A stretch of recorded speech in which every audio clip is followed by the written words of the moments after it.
Welcome to How to Lose the Weight, the podcast for women ready to stop waiting for someday and live life now. I'm your host, Holly Toscanini, and I'm here to help you break free from perfectionism, self-doubt, and the someday mindset. Together, we'll dive into real conversations about self-trust, empowerment, and living authentically. If you're ready to reconnect with your intuition and step into your power, you're in the right place. Let's lose the weight and start living fully right now. Let me guess. It's January, and you've already had at least one moment where you thought to yourself, okay, this is the year I finally get it together. And then immediately, because you're also smart, you thought, why does this always sound like that? Like you're a project, some kind of problem that has to be solved, or a before photo that just hasn't quite earned the after yet.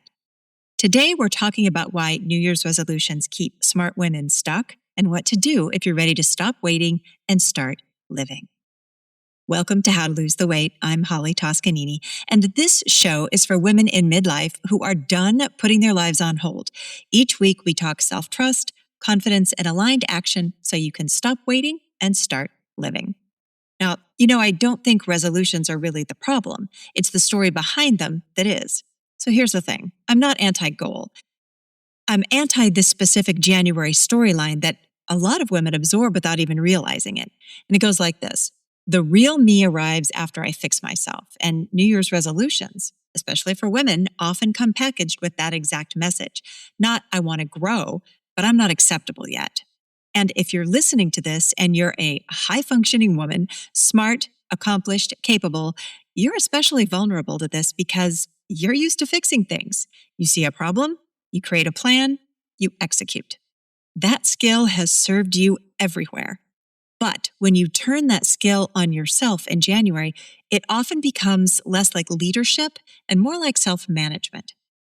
And self-management feels like policing your choices, micromanaging your body, measuring your worth by your performance, and starting the year feeling like you're already behind. So resolutions aren't bad, but the meaning behind them can quietly keep you stuck in waiting mode.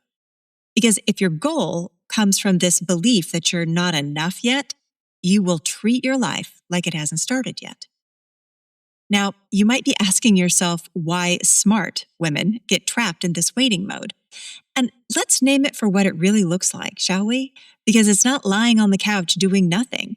Waiting mode is research mode, planning mode, I'll start when mode. I need more information first. Let me get my energy back and then fill in the blank. Once I lose the weight, get the relationship, have more time. See, waiting mode isn't laziness. It's actually a strategy to avoid discomfort. Because if you start, you might fail. If you start, people might notice. And if you start, you might have to disappoint someone.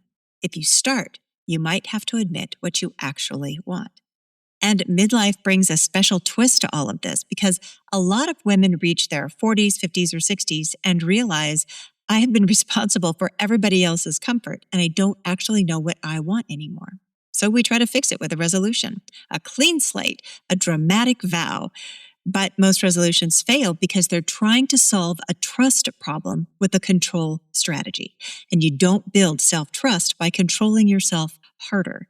You build self-trust by listening to yourself sooner.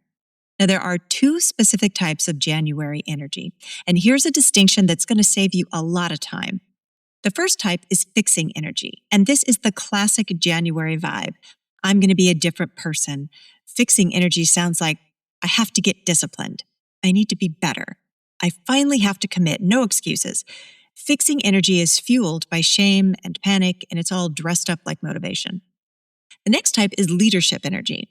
Now, this is the energy I want you to borrow because leadership energy sounds like what's true for me right now. What do I actually need?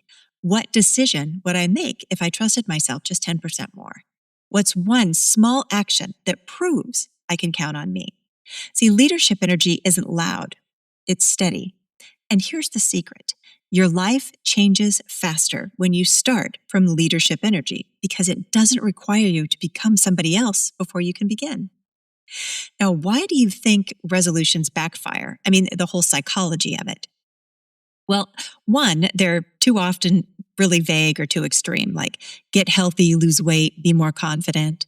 Or the other extreme, no sugar, 5 workouts a week, journal daily, meditate, become a serene goddess who never reacts to anything. Sure, totally reasonable. When goals are vague, your brain doesn't know what to do. When they're extreme, your nervous system kind of rebels. Plus, they rely on future self fantasy. See, resolutions are often built on this idea that future you is going to have more motivation or time or confidence and less fear, and maybe even a completely different brain. But future you is still you with the same history, patterns, triggers, and needs.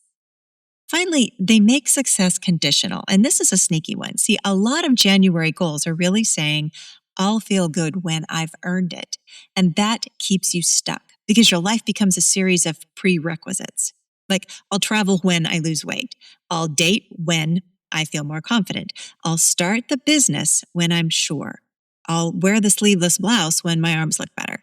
I'll speak up when I'm not afraid. See, that's waiting mode, and it's exhausting. So what can we do instead? Well, I'm going to recommend the Unwaiting January Reset. So if we're not doing resolutions the same old way, what can we do instead? Well, I'm going to suggest you replace resolution with the word standard. A resolution is usually about a result, right? But a standard is about a decision you make. Now, here are 3 standards that you could try this January.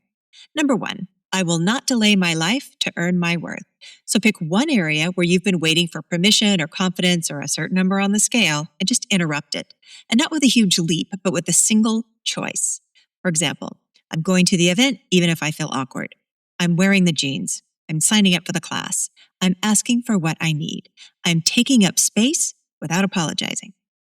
Number 2, I will make one self-trusting decision a day. Not 10, not 50, 1. Because self-trust isn't built through dramatic reinvention.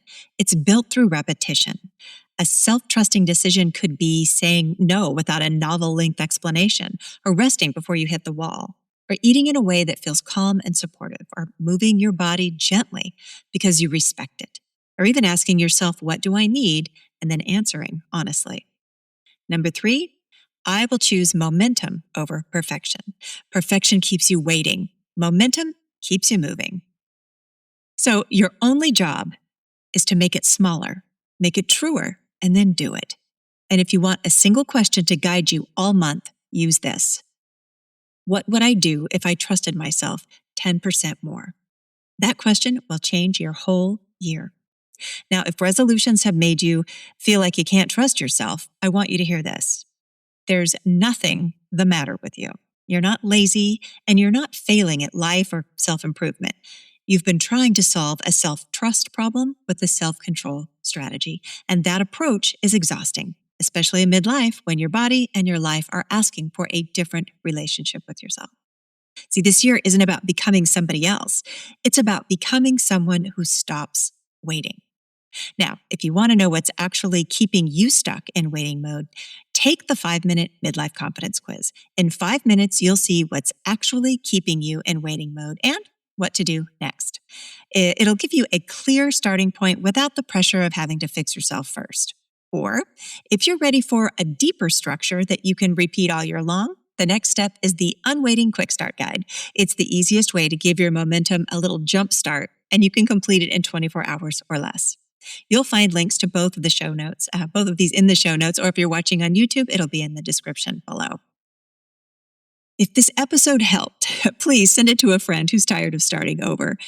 And if you haven't yet, go ahead and subscribe so you don't miss what's coming next. Friends, this can be the year we stop waiting. Thanks for staying. Until next time, bye for now. Thank you for tuning in to How to Lose the Weight. If you enjoyed today's episode, be sure to subscribe so you never miss a conversation. And if you found value in this episode, I'd love it if you could leave a review. It really helps the show reach more women like you who are ready to step into their power.